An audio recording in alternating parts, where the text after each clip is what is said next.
Episode 21। मेरा विश्वास करो, मुझे इस जकड़न को ठीक करने के लिए एक बहुत बढ़िया व्यायाम पता है। अविनाश ने फिर अपने तंबू को उसके नितंब पर रगड़ा और वह मोहक ढंग से फुसफुसाया। क्या तुम इसे आजमाना चाहोगी?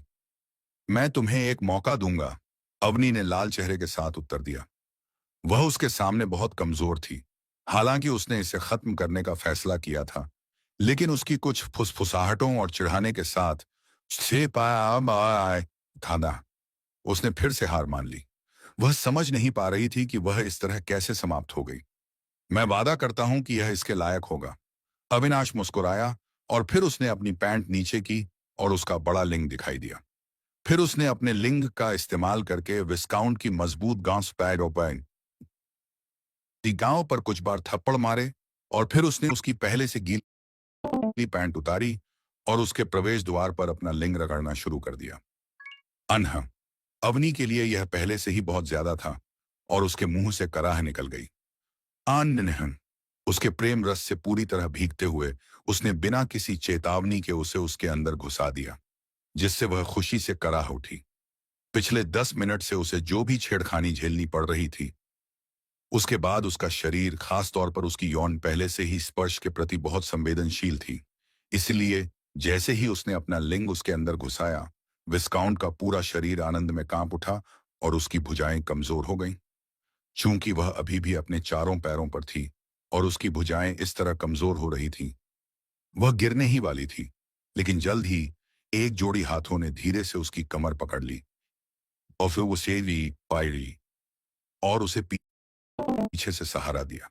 मुझे विश्वास है कि मेरा तरीका पहले से ही काम कर रहा है ना, लेडी अवनी?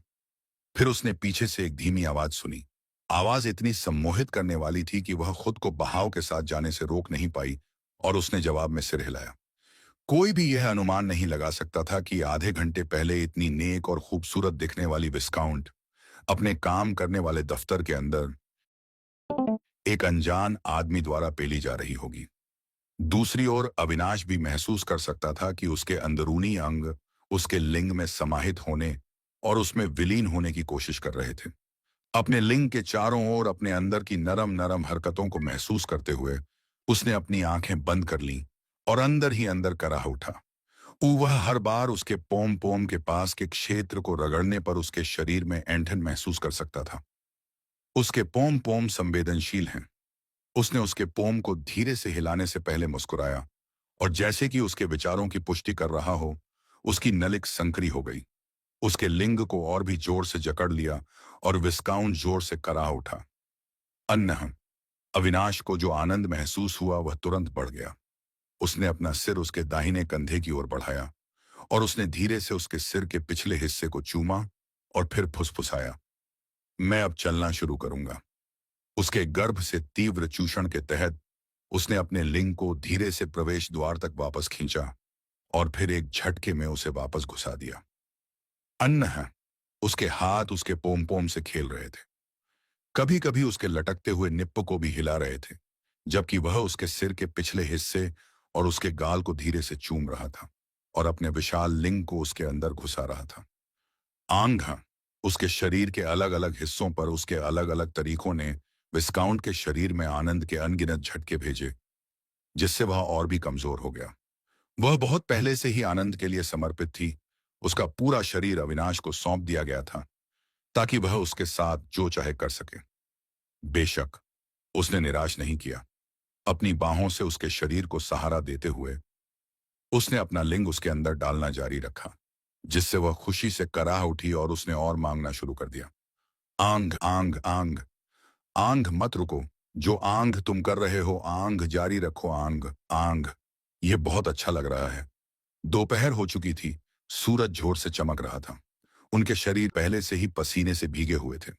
पसीने में परफ्यूम और प्रेम रस के साथ मिलकर एक अजीब लेकिन सुखद खुशबू बन रही थी, जो पूरे कमरे में फैल गई। अगर कोई इस कमरे में घुसकर उन्हें देखता है, तो वह तुरंत उनकी तुलना सड़क पर बिना किसी और चीज की परवाह किए एक साथ संभोग कर रहे दो कुत्तों से करेगा। विस्काउंट अवनी की आंखें खुली थीं, लेकिन वहां कोई आंख की पुतलियां नहीं थीं। उसकी जीभ बाहर लटक रही थी। वह ठीक से बोल भी नहीं पा रही थी।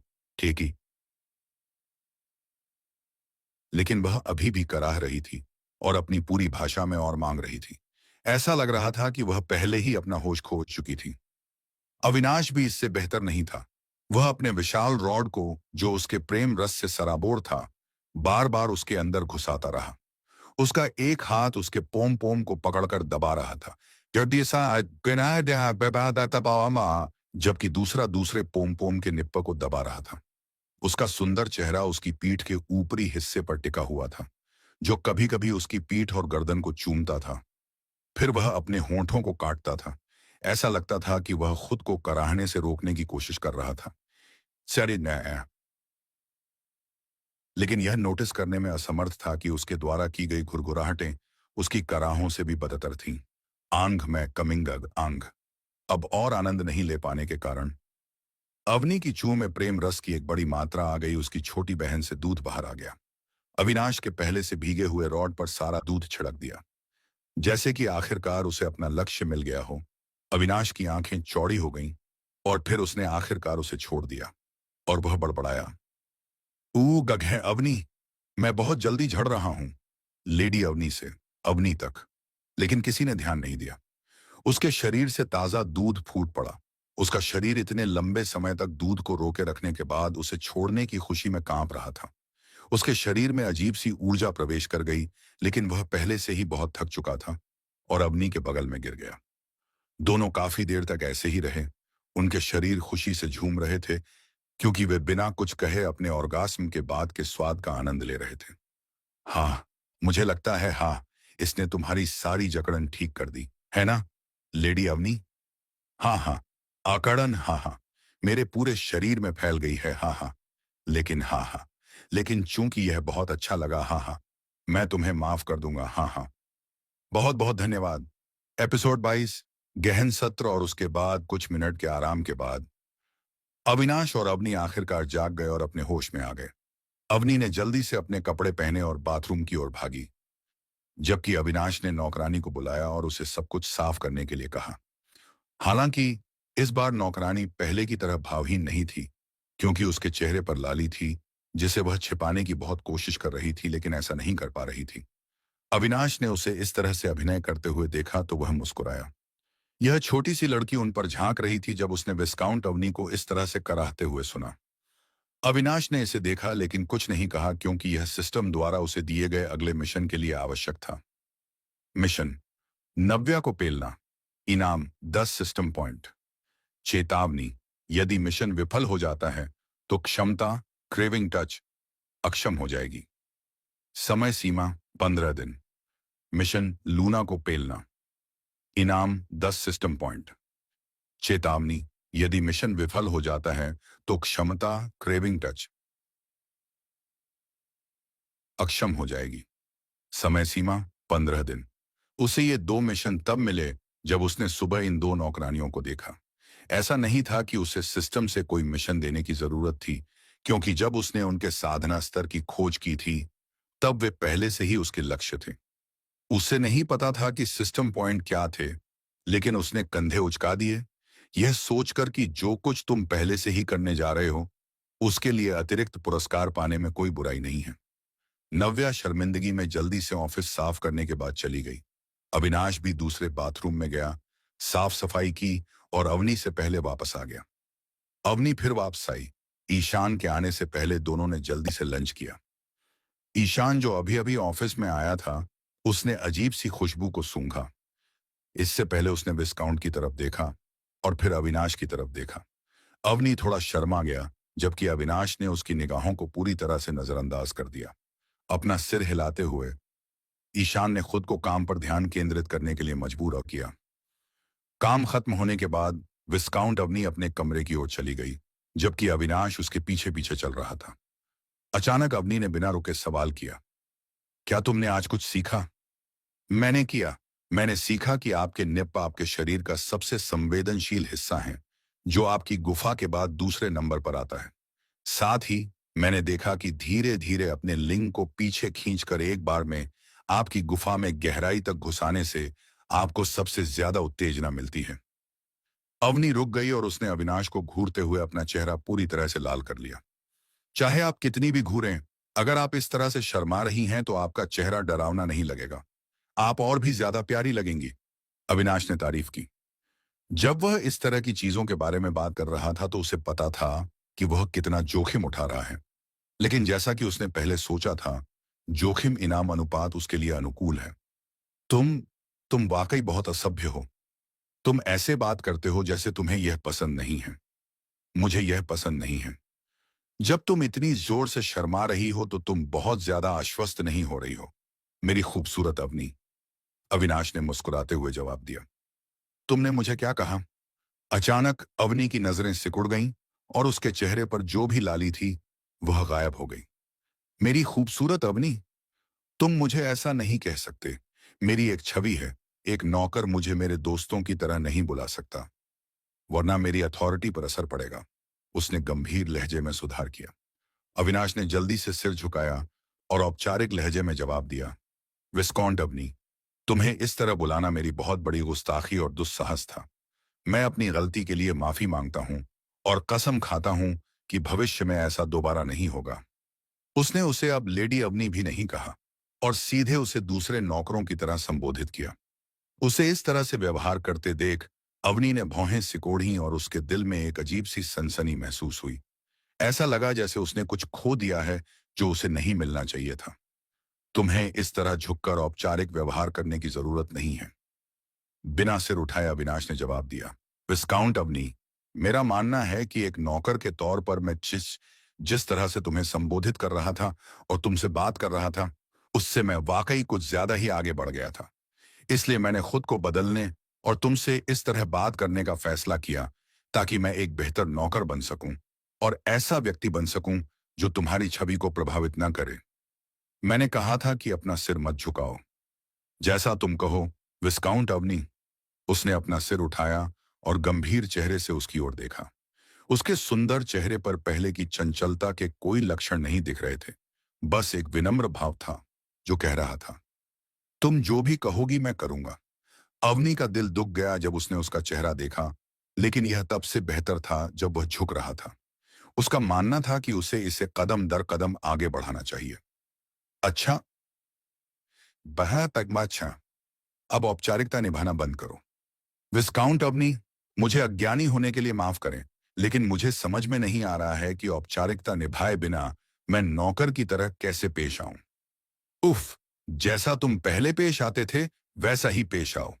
अवनी ने झल्लाहट में चिल्लाया। मुझे माफ करें, लेकिन मैं ऐसा नहीं कर सकता। विस्काउंट अवनी, मैं सिर्फ एक नौकर हूं। अगर मैं ऐसा पेश आऊंगा तो इससे तुम्हारी छवि प्रभावित होगी। तुम्हें इसकी चिंता करने की जरूरत नहीं है। छवि सिर्फ एक बेवकूफी भरी अवधारणा है। हमें सिर्फ इसलिए खुद को सीमित नहीं रखना चाहिए, बढ़ाना चाहिए कि हम उन लोगों को प्रभावित कर सकें जिन्हें हम जानते भी नहीं हैं। उसने बिना किसी बदलाव के तुरंत खुद का खंडन किया और इसे ज्ञानवर्धक भी बना दिया। रईस वास्तव में मोटी चमड़ी वाले होते हैं, लेकिन यह अभी भी आपके अधिकार को प्रभावित करेगा। विस्काउंट अवनी, हाँ, ऐसा कैसे हो सकता है? मैं अभी भी वही हूं विस्काउंट अवनी। अगर किसी को मेरे काम करने के तरीके से कोई समस्या है तो वे आकर मुझसे बात कर सकते हैं। अवनी ने गर्व से कहा। है, मेरे खूबसूरत अवनी से जैसी उम्मीद थी। मुझे पता था कि तुम मुझे इस तरह से नहीं देख सकते।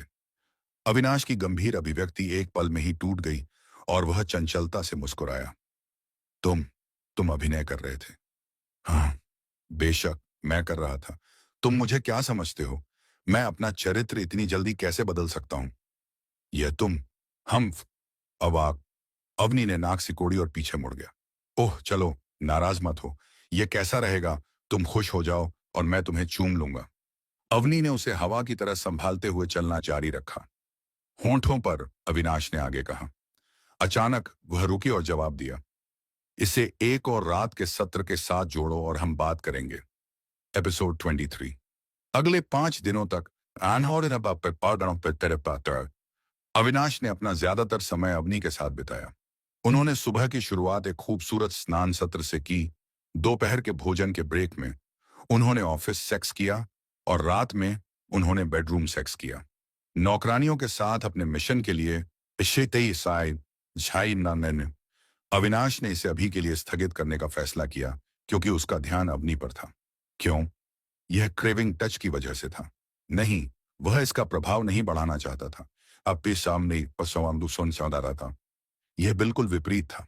वह चाहता था कि उसका शरीर उसके साथ अभ्यस्त हो जाए। इससे उसका शरीर क्रेविंग टच की लालसा के अनुकूल हो जाएगा। वह नहीं चाहता था कि जब वह आसपास न हो तो वह पागलों की तरह हिलाना शुरू कर दे।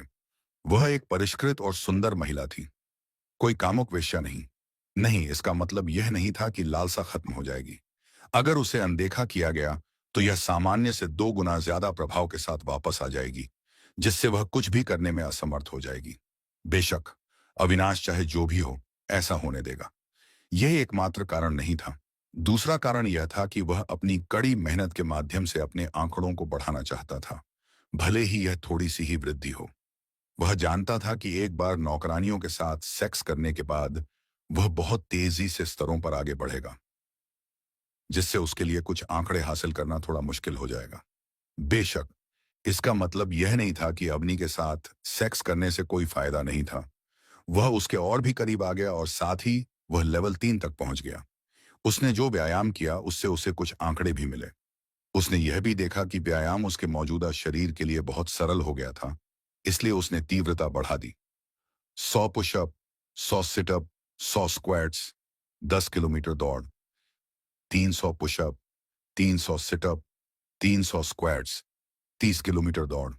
नहीं, उसके बाल नहीं झड़े। वह जानकारी गलत थी। चौंकाने वाली बात है ना? अविनाश भी हैरान था। बेशक इसका मतलब यह नहीं है कि उसने दोनों नौकरानियों को पूरी तरह से नजरअंदाज कर दिया। जब भी उसे मौका मिलता वह उन्हें चिढ़ाता, ताकि वे उसकी मौजूदगी में सहज रहें। इससे उसे मिशन शुरू करने पर उसे पूरा करना आसान हो जाएगा। इस मिशन की विफलता से उसे अपनी सबसे अच्छी क्षमता खोनी पड़ेगी। अविनाश इसे हल्के में लेने की हिम्मत नहीं करेगा। हालांकि उसे भरोसा था कि वह 5 दिनों के भीतर मिशन पूरा कर सकता है, लेकिन इसका मतलब यह नहीं है कि वह केवल तभी शुरू करेगा जब केवल 5 दिन बचे हों। यह बिल्कुल बेवकूफी होगी। दुर्घटनाएं हो सकती हैं। अगर वह अपने अति आत्मविश्वास के कारण किसी तरह इस आसान मिशन में असफल हो जाता है, तो यह हास्यास्पद होगा। नाम अविनाश सिंह, आयु 18, माना कल्टीवेशन नश्वर, बॉडी कल्टीवेशन नश्वर, जाति मानव, प्रतिभा कम, LVL 3, HP 140, STR strength strength strength strength, strength is strength, strength, I'm an strength. I'm on ein strength, strength my shepherd, ham saat strength, strength, where's the trend, but strength, ah, strength, but from Baj Bababa, strength, Optan Nietzsche, hidden strength and strength, a strength, a strength, strength, a strength, a strength, strength, a strength, strength, a strength, a strength, a strength, in the strength, I this strength, a strength, on strength, the strength, on a strength, strength, on a strength, or a strength, on a strength, strength, strength, on a strength, going strength, is strength, Angster 11, Ayhamdal 18, Vicky IT 14, STM 15, IN 11, DE FEM 10, Richt Ungian, Cha, Kshamata Craving Dutch, Shaid Aish Shaj, विवेक की आंख, हरम सदस्य अवनी शर्मा। जब उसने अपना आखिरी pushup किया तो उसके आंकड़े उसके सामने आ गए। संतुष्टि में सिर हिलाते हुए उसने पलटकर देखा कि अवनी अपनी 2 नौकरानियों के साथ वहां खड़ी थी। वह मुस्कुराया और उनकी ओर बढ़ा, इससे पहले कि अवनी ने आह भरी। मुझे विश्वास नहीं हो रहा है कि तुम इतनी जल्दी सुधर गए और तुमने वह तकनीक सीखनी भी शुरू नहीं की जो मैंने तुम्हें दी थी। देखो, मैं देख सकता हूं कि तुम में सीखने की प्रतिभा है। तुम दूसरों के लिए असंभव ऊंचाइयों को छू सकते हो। इसे बर्बाद मत करो। मैं तुम्हें अपने बटलर के रूप में तुम्हारे कर्तव्य से भी मुक्त कर सकता हूं। बस मेरे जैसा मत बनो। जब उसने अपना अंतिम वाक्य कहा तो उसमें थोड़ा अफसोस था। अविनाश ने उसे सांत्वना देने के लिए उसके सिर पर थपथपाते हुए धीरे से मुस्कुराया। चिंता मत करो, मैं ढीला नहीं पड़ूंगा, लेकिन मेरे दिमाग में एक अलग योजना है। हालांकि मुझे तुम्हारी बटलर के रूप में मुझे मुक्त करने की आवश्यकता होगी। क्या? क्यों? ओह चलो, अब ऐसा चेहरा मत बनाओ। मैं सुनिश्चित करूंगा कि जब लंच ब्रेक होगा तो मैं आऊं। मैं तुम्हें चखने का मौका नहीं छोड़ सकता। अब मैं नहीं चूक सकता। अविनाश ने उसकी गांड को सहलाते हुए हंसी। क्या क्या बात कर रही हो तुम? फिर उसने अपनी नौकरानियों की तरफ देखा और फिर शर्मा गई। वे अभी भी यहां हैं। हाँ, ऐसा नहीं है कि वे नहीं जानती कि हम क्या करते हैं। वे दोनों हर समय हम पर नजर रखती हैं। अरे, तुम उनसे पूछ भी सकती हो कि तुम्हारी पसंदीदा स्थिति क्या है और वे तुम्हें तुरंत बता देंगी। उसकी बात सुनकर दोनों नौकरानियां शर्मा गईं और अवनी की चौंकी हुई निगाहों से बचते हुए नीचे देखने लगी। उसकी बात सुनकर दोनों नौकरानियां शर्मा गईं और विस्काउंट की चौंकी हुई निगाहों से बचते हुए नीचे देखने लगी। क्या तुम दोनों हम पर नजर रखती हो? अवनी ने शर्म और गुस्से में सवाल किया। उसे यकीन नहीं हो रहा था कि उसकी दो नौकरानियां ऐसा कुछ करेंगी। अब तुम उन्हें दोष नहीं दे सकती। इतनी जोर से कराहना तुम्हारी गलती है। तुम उन्हें एक दो बार नजर डालने के लिए दोष नहीं दे सकती। अवनी ने अविनाश को घूरते हुए कहा। अगर तुम सेक्स में इतनी अच्छी नहीं होती तो मैं तुम्हें इतना परेशान करने के लिए मार देती। हाँ हाँ हाँ, ठीक है, शांत हो जाओ। गुस्सा तुम्हारे खूबसूरत चेहरे पर शोभा नहीं देता। चलो बाथरूम चलते हैं। मैं तुम्हें आराम करने में मदद करता हूँ। नव्या, लूना, पानी तैयार करो। मैं तुम्हें हम पर नजर डालने और अपने अवनी को प्यारी तरह से कराहते हुए देखने का एक और मौका दूंगा। अवनी शर्म से लाल हो गई, लेकिन इससे पहले कि वह जवाब दे पाती, अविनाश ने उसे उठाया और बाथरूम की ओर चल दिया। जाने से पहले वह दो नौकरानियों पर नजर डालना और उन्हें आंख मारना नहीं भूला। क्यों? बस मजे के लिए। नौकरानियां भी उसे इस तरह से हरकत करते देख मुस्कुराईं। हालांकि पहले तो वे उससे सावधान थीं, क्योंकि वह विस्काउंट अवनी के असामान्य रूप से तेजी से करीब आ गया था। लेकिन अब जब वे उन्होंने उसे बहुत समय से देखा था, इसीलिए उन्होंने अपनी सतर्कता कम कर दी। चूंकि उन्हें यकीन था कि वह विस्काउंट अवनी को चोट नहीं पहुंचाने वाला था। क्यों? क्योंकि उसके पास पहले से ही ऐसा करने और सफलतापूर्वक भागने के कई मौके थे। साथ ही उन्होंने उसे अपनी अच्छी किताबों में शामिल करने के लिए बार कम कर दिए, क्योंकि वह थोड़ा ज्यादा सुंदर था। लेकिन वे इसे कभी भी खुले तौर पर स्वीकार नहीं करेंगे। तो भूल जाइए कि मैंने ऐसा कहा था। एपिसोड 24। एक गर्म और आरामदायक बाथरूम सत्र के बाद अविनाश और अवनी अपने चेहरे पर मुस्कान के साथ बाथरूम से बाहर चले गए। हालांकि जल्द ही अवनी की मुस्कान गायब हो गई जब उसे एहसास हुआ कि उसे आज अविनाश के बिना रहना होगा।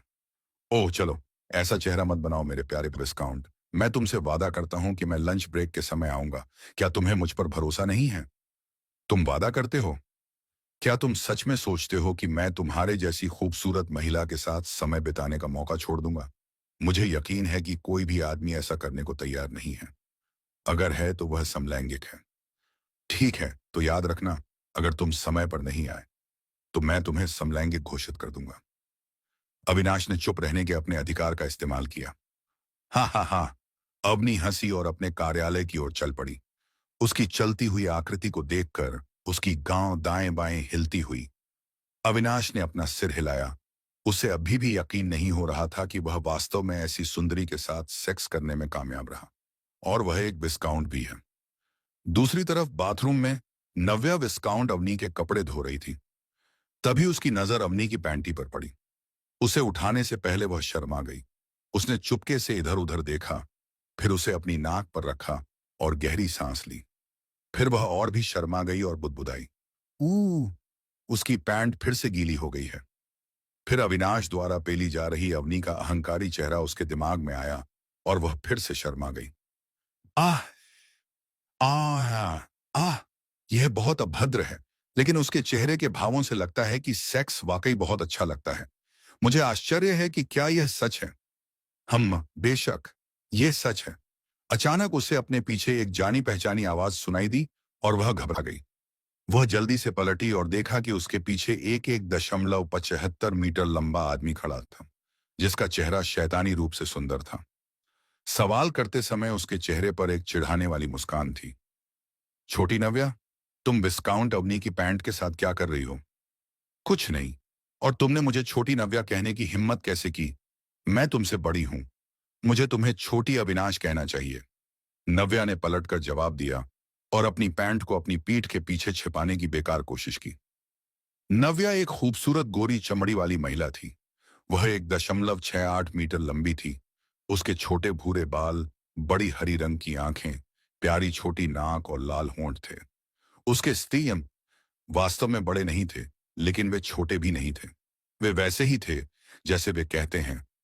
वे मेरे हाथों में पूरी तरह से फिट हो जाएंगे। उसका निचला हिस्सा चुलबुला था, और हालांकि वह गंभीर लग सकती थी, अगर कोई उसे जान ले तो वह एक अनाड़ी किस्म की थी।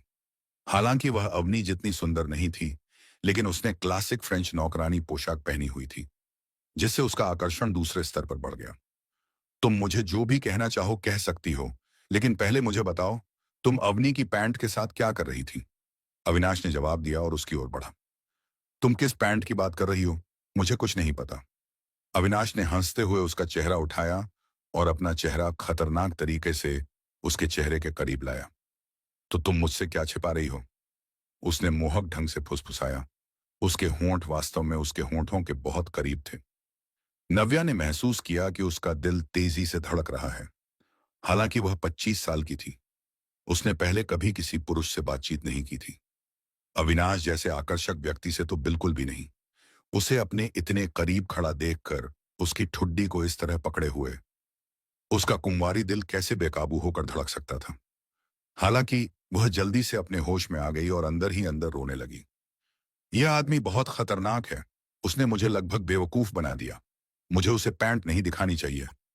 अविनाश का दूसरा हाथ उसकी पीठ की ओर बढ़ा, लेकिन इससे पहले कि वह पैंट पकड़ पाता, उसने अपनी बाहें थोड़ी सी हिला ली। बेशक अविनाश को इसकी परवाह नहीं थी। उसका लक्ष्य पैंट नहीं थी, हरुण। फिर उसने उसके उभरे हुए नितंब को पकड़ा और अचानक नव्या का पूरा शरीर हिल गया। वह चौंक गई और पीछे हट गई। हम उसे क्या हुआ? अविनाश ने मन ही मन सोचा। फिर उसने उसके लाल चेहरे पर नजर डाली और जानबूझकर मुस्कुराया। शायद यह मेरी अपेक्षा से ज्यादा आसान हो। उसे उम्मीद नहीं थी कि वह उसकी कमजोरी के बारे में इतनी अचानक जान जाएगा। वह धीरे धीरे उसकी ओर बढ़ा। उसके चेहरे पर मुस्कान गायब नहीं हुई, जबकि उसने सवाल किया, चलो मुझे मारी बात ऐता सा चलो हाँ। मुझे बताओ कि तुम क्या छिपा रही हो। मैं वादा करता हूं कि मैं किसी को नहीं बताऊंगा। तुम वादा करती हो? क्या तुम्हें मुझ पर भरोसा नहीं है? क्या मैं किसी ऐसे व्यक्ति की तरह दिखता हूं जो दूसरों के भरोसे को तोड़ता है? नव्या ने धीरे से उसके सुंदर चेहरे पर नजर डाली, और अचानक उसे अपराध बोध हुआ कि उसने उसके जैसे मासूम दिखने वाले व्यक्ति पर शक किया। फिर उसने धीरे से अपने हाथों को अपनी पीठ से हटाया और अवनी की बैंगनी पैं दिखाई जो उसके हाथ में थी। तुम इसके साथ क्या कर रहे थे? मैं तुम्हें नहीं बताऊंगी। नव्या ने दृढ़ता से मना कर दिया। ओह चलो बहन नव्या, क्या तुम मेरी बड़ी बहन की तरह नहीं हो? क्या तुम सच में अपने छोटे भाई से यह बात छिपाओगी? अविनाश ने अपने चेहरे पर उदास भाव के साथ पूछा। नव्या पूछना चाहती थी कि वह उसकी बड़ी बहन कब बनी, बनी, लेकिन उसके चेहरे पर उदास भाव देखकर वह सहन नहीं कर सकी। ओ ओके, मैं तुम्हें बताऊंगी, लेकिन तुम्हें वादा करना होगा कि तुम किसी को नहीं बताओगी। अविनाश का चेहरा चमक उठा और वह जल्दी से नव्या की ओर बढ़ा और उसे कसकर गले लगा लिया। वाह बहन नव्या, दस्तर घा, मुझे पता था कि तुम सबसे अच्छी हो। नव्या उसके अचानक भड़कने पर प्रतिक्रिया करने में असमर्थ थी, लेकिन चूंकि यह वास्तव में अच्छा लग रहा था, इसलिए उसने सब कुछ सह लिया। अपने छोटे भाई को गले लगाने के लिए बाध्य होना पड़ा। तो बहन नव्या, तुम विस्काउंट अवनी की पैंट के साथ क्या कर रही थी? नव्या ने जब उसका सवाल सुना तो वह शर्मा गई, लेकिन चूंकि वह उसे बताने के लिए पहले ही सहमत हो गई थी, इसलिए यह उसने स्वीकार किया। मैं सोच रही थी कि क्या सेक्स उतना ही अच्छा लगता है जितना दूसरे कहते हैं। हम्मा, बस इतना ही? फिर तुम इसके बारे में इतनी उलझन और शर्मीली क्यों थी? क्यों नहीं खुद इसकी पुष्टि कर लेते? एपिसोड 25। आई आंख पाई, क्यों ना खुद ही इसकी पुष्टि कर ली जाए। हन, क्या? अगर तुम्हें यह जानने में इतनी ही दिलचस्पी है, तो फिर क्यों ना खुद ही इसकी पुष्टि कर ली जाए? अविनाश ने दोहराया। उसके चेहरे पर बहुत उलझन थी, मानो उसे यकीन ही न हो कि उसने इतना आसान उपाय क्यों नहीं सोचा। मैं यह कैसे करूं? नव्या ने उलझन में पूछा। बेशक, सेक्स करके, अविनाश ने जवाब दिया, मानो यह कोई वास्तविक बात हो। सेक्स? लेकिन मुझे नहीं पता कि किसके साथ सेक्स करना है। नव्या ने शर्म से बुदबुदाया। उसके वाक्य का आखिरी हिस्सा मुश्किल से सुनाई दे रहा था। हाँ, क्या तुम मेरे साथ नहीं हो? तुम मेरे साथ कर सकते हो। यो तुम, लेकिन क्या तुम विस्काउंट अवनी के साथ नहीं कर रहे हो? कौन कहता है कि अगर मैं विस्काउंट अवनी के साथ कर रहा हूं तो मैं किसी और के साथ नहीं कर सकता? क्या यह गलत नहीं है? ओह चलो, ऐसी कई कुलीन महिलाएं हैं जो अपने पति को दूसरी महिलाओं के साथ साझा करती हैं, लेकिन वे कुलीन हैं और मैं सिर्फ एक नौकर हूं। हाँ, तुम्हारा क्या मतलब है? क्या मैं भी नौकर नहीं हूं? अगर कुलीन महिलाएं अपने कुलीन साथी को दूसरी महिलाओं के साथ साझा कर सकती हैं, तो सामान्य महिलाओं के पास वही साथी क्यों नहीं हो सकता जो एक सामान्य पुरुष भी हो? यह समझ में आता है। इसका कोई मतलब नहीं था। अविनाश ने मुस्कुराते हुए जवाब दिया, ठीक है, हम दोनों नौकर हैं, इसलिए साथ में सेक्स करने में कोई बुराई नहीं है। लेकिन मैं सेक्स के बारे में कुछ नहीं जानता। चिंता मत करो, मैं इसके बारे में सब जानता हूं। आखिरकार यही एकमात्र चीज है जिसमें मैं अच्छा हूं। अविनाश ने उसके कानों में फुसफुसाते हुए कहा, इससे पहले कि वह अवनी की पैंट को पकड़े और उसे एक तरफ रख दे और फिर नव्या को अपनी बाहों में उठाकर खाली बाथटब की ओर चल पड़ा। हाँ, जब उसने उसे बाथटब में रखा, तभी उसने आखिरकार प्रतिक्रिया की और घबराहट में पूछा, क्या क्या कर रहे हो? हम? क्या तुम सेक्स करने की कोशिश नहीं करना चाहती थी? अभी अभी, जितनी जल्दी हो सके उतना अच्छा है ना?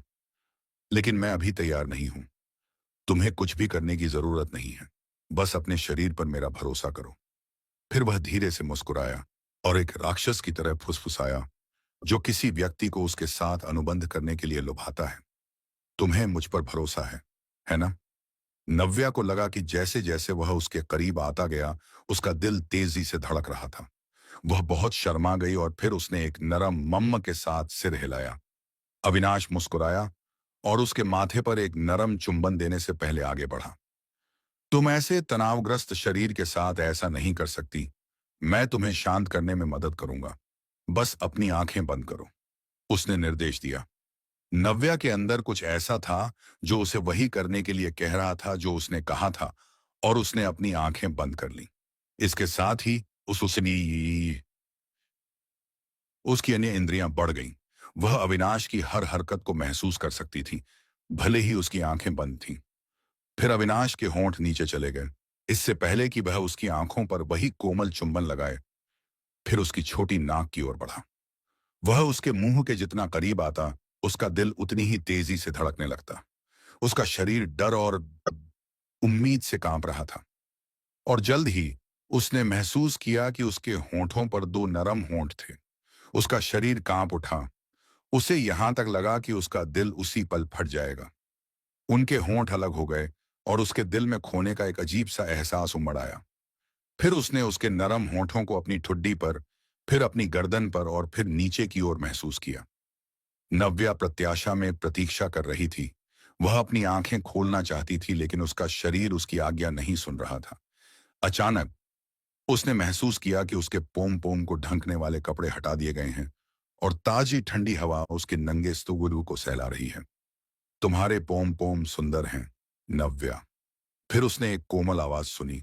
उसे इतनी कोमलता से अपना नाम पुकारते हुए सुनकर नव्या का छोटा सा दिल खुशी से खिल उठा और उसके छोटे से मुंह में एक मुस्कान आ गई। फिर उसने महसूस किया कि उसके दाहिने निप्प को छूने से पहले दो नरम होंठ उसके पूरे निप्प को अंदर की ओर चूस रहे थे और एक गीली जीभ उसे चाटने लगी। ऐसा लगा जैसे उसके शरीर में खुशी का एक झटका लगा हो और उसकी गुफा उत्तेजना में कांपने लगी हो, मानो उसे पता हो और जो आने वाला है उसे पूरी तरह से स्वीकार कर रही हो। फिर एक हाथ ने उसके दूसरे पोम पोम को मसलना शुरू कर दिया, जिससे उसके शरीर में एक और झटका लगा। उसके शरीर को इस विदेशी एहसास की आदत पड़ने लगी, लेकिन अचानक दर्द और आनंद की एक और लहर ने उसके शरीर पर हमला कर दिया, क्योंकि उसने महसूस किया कि उसके बाएं निप्प को उसकी उंगलियों से दबाया जा रहा है। उसकी पीठ सीधी हो गई, लेकिन इससे पहले कि वह इस अजीब दर्दनाक लेकिन सुखद एहसास के बारे में और सोच पाती, उसने महसूस किया कि उसका हाथ उसके कपड़ों के माध्यम से उसकी कमर से नीचे उसकी स्कर्ट में घुस गया और अचानक उसने उसके नंगे पिछवाड़े को पकड़ लिया। अनहा, उसका शरीर खुशी से झूम उठा। वह हिहादारी हिलना चाहती थी, लेकिन अचानक उसने महसूस किया कि कुछ उसके दाहिने निप्प को काट रहा है, जो अविनाश के मुंह में था। ऐसा लगा जैसे वह उसे हिलने से मना कर रहा हो। उसके शरीर ने उसकी आज्ञा का पालन किया और वह उसके पिछवाड़े को सहलाता रहा। उसका दूसरा हाथ भी मस्ती में शामिल हो गया और वे उसके पिछवाड़े के साथ खेलने लगे, उसे विभिन्न आकृतियों में ढालने लगे। जितना अधिक वह उसके साथ खेलता, उतना ही अधिक आनंद उसे महसूस होता।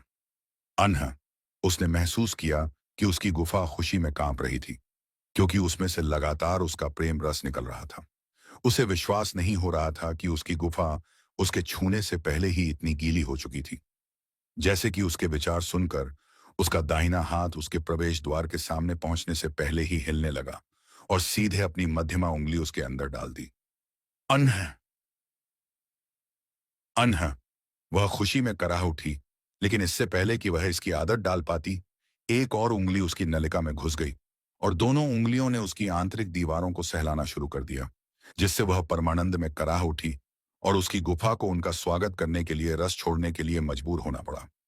अनह अनह अनह वह जोर से कराह उठी। उसका शरीर खुशी से कांप रहा था। जब उसने खुद ऐसा किया तो उसे इतना अच्छा कभी नहीं लगा। उसकी नलिकाएं कस गईं और जैसे ही वह सहने वाली थी, उसने महसूस किया कि उसकी उंगलियां रुक गई हैं। ठंडी हवा उसके गीले दाहिने निप्पुल को सहला रही है। उसका दूसरा हाथ उसके पिछवाड़े को मसलना बंद कर देता है और उसने एक आवाज सुनी, चूंकि साइड डिश खत्म हो गई है, मुझे लगता है कि अब तुम मुख्य कोर्स के लिए तैयार हो। Thanks for watching. Subscribe for more amazing stories.